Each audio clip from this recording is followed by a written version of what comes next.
Palestine and listen to the calls of Palestinians. DNC, go to hell! DNC, go to hell! It is right to rebel! It is right to rebel!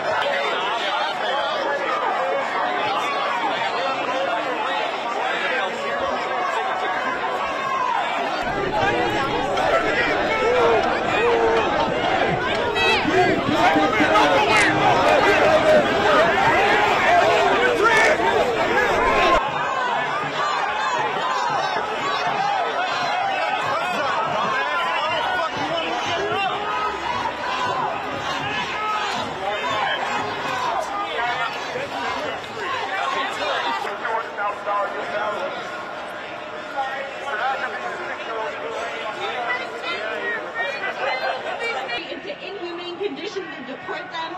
They incarcerate black proletarians and murder them in the street. Fuck the pigs! Fuck the pigs! Fuck the pigs! Fuck the pigs! Fuck the pigs! Is it only? Whose street? Our street! Whose street? Our street! Whose street? Our street! Whose street? Our street!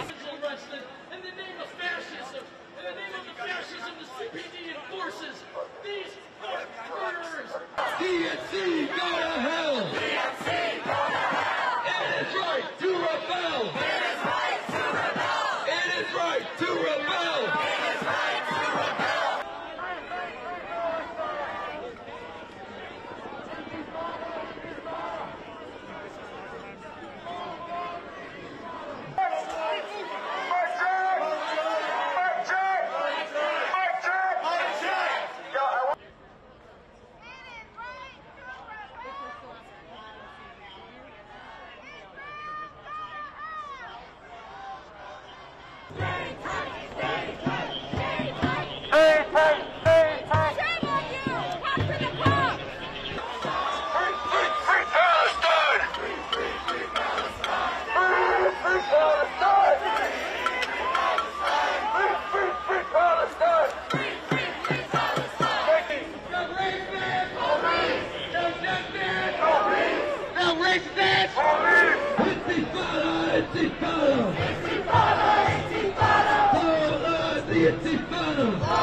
CCD, go home!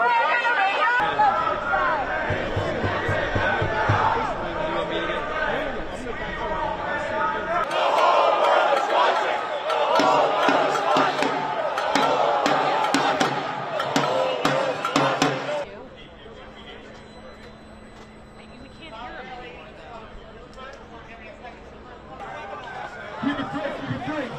Go, go, go. We're going, we're going. Keep it tight, keep it tight.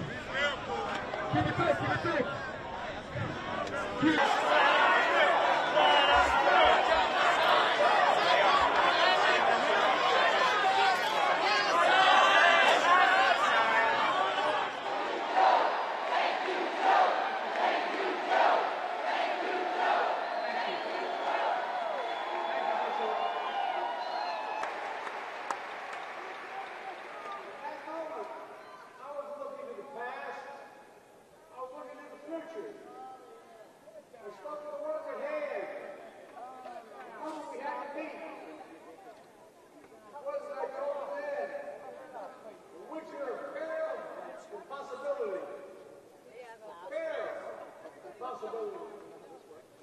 We're in the grip of a once-in-a-century pandemic.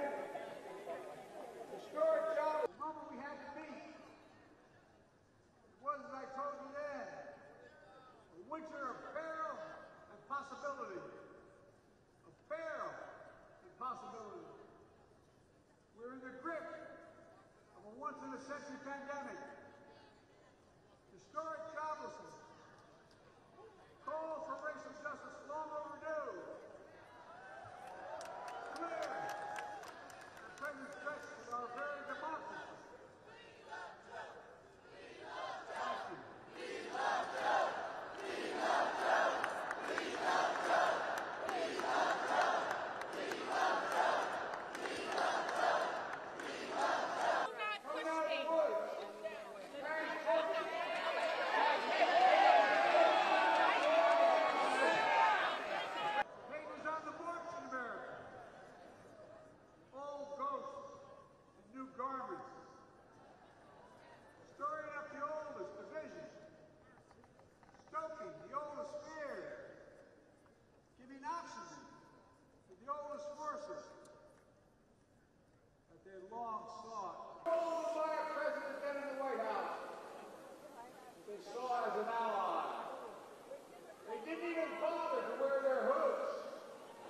Why does this matter to you so much?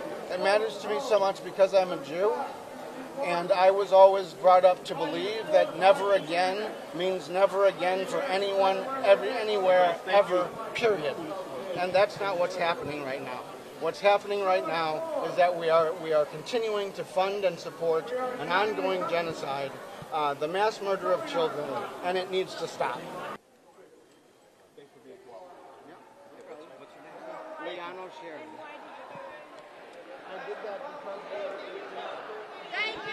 We were trying to get people to vote against the platform because the platform the platform fails to address the issue about disarmament, about the arms embargo. Okay, I'm a national committee member elected from Michigan. And it is very important, you know, in Michigan. I plan to vote for the Harris campaign, but I know lots of people who are very actively and very adamantly saying if they do not come out for an arms embargo, if they do not find a way to stop the killing there, then they will not vote for the Harris campaign. For myself, that's a different question. I'm going to vote for Harris. But I know a lot of people who won't, and there were 100,000 delegates, there were 100,000 voters in Michigan who voted uncommitted. And there were uncommitted voters across the country. This race is still very close, and it's still going to be determined by maybe a few 100,000, if that many voters across a few swing states. Israel has every right to fight, and Israel has every right to win, and Israel has every right to return home each and every hostage still being held. And our message here is very simple. We demand of our government, as patriotic American Zionists, we demand of our government, no matter who's leading the United States, that the United States of America stand unequivocally with the state of Israel as it exercises its inalienable right to defend itself.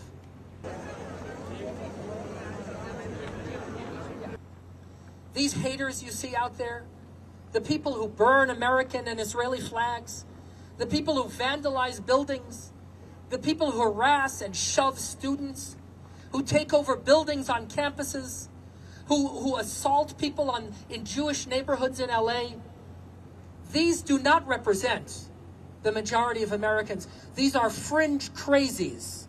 Now, they might have a First Amendment right to hate the United States and Israel. You know what? They have a First Amendment right, but so do we.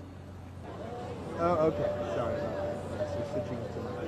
As I said here, the kidnapping of the hostages, the fact that they're being held in Hamas tunnels in Gaza now for 319 days, is an open wound, a deep wound, first for the families, but also for the whole nation.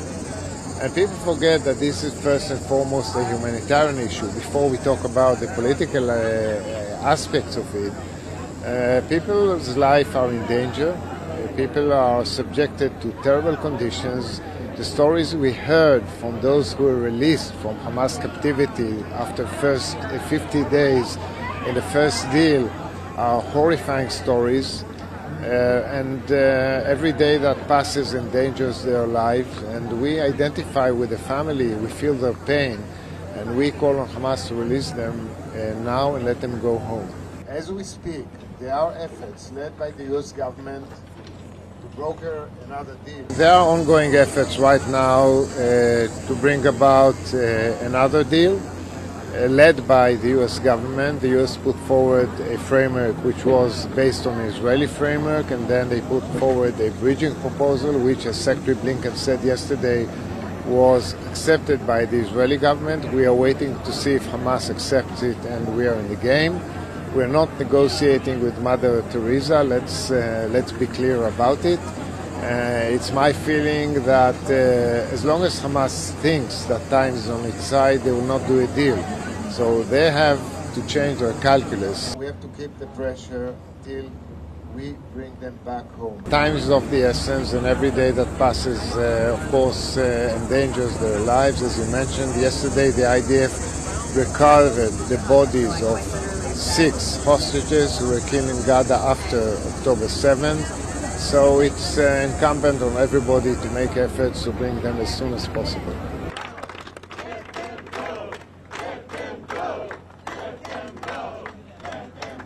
Good morning, everybody.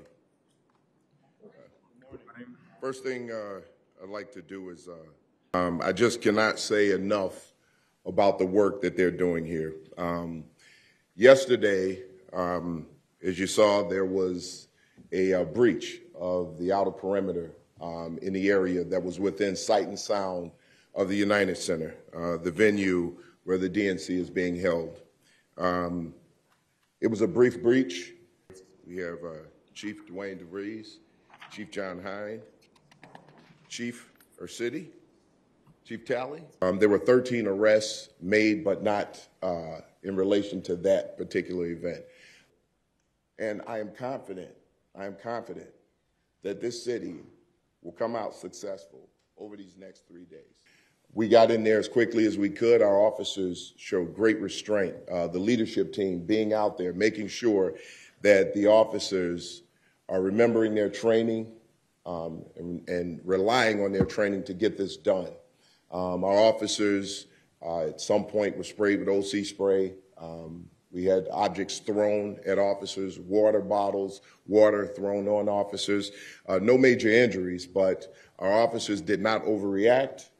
We were able to clear that area up really quickly. Shortly thereafter, having a conversation with the Secret Service, that location was then fortified to make sure that that didn't happen again. The arrests that were made ranged from criminal trespass to state-supported land to resisting and obstructing, all the way to aggravated battery of police officers. So I've said before, we're not going to tolerate vandalism and violence in our city. And we're ready, willing, and able to respond to those things. Moving forward, we do expect to see more protest, more demonstrative tactics. Again, we're up to the challenge. The city is up to the challenge.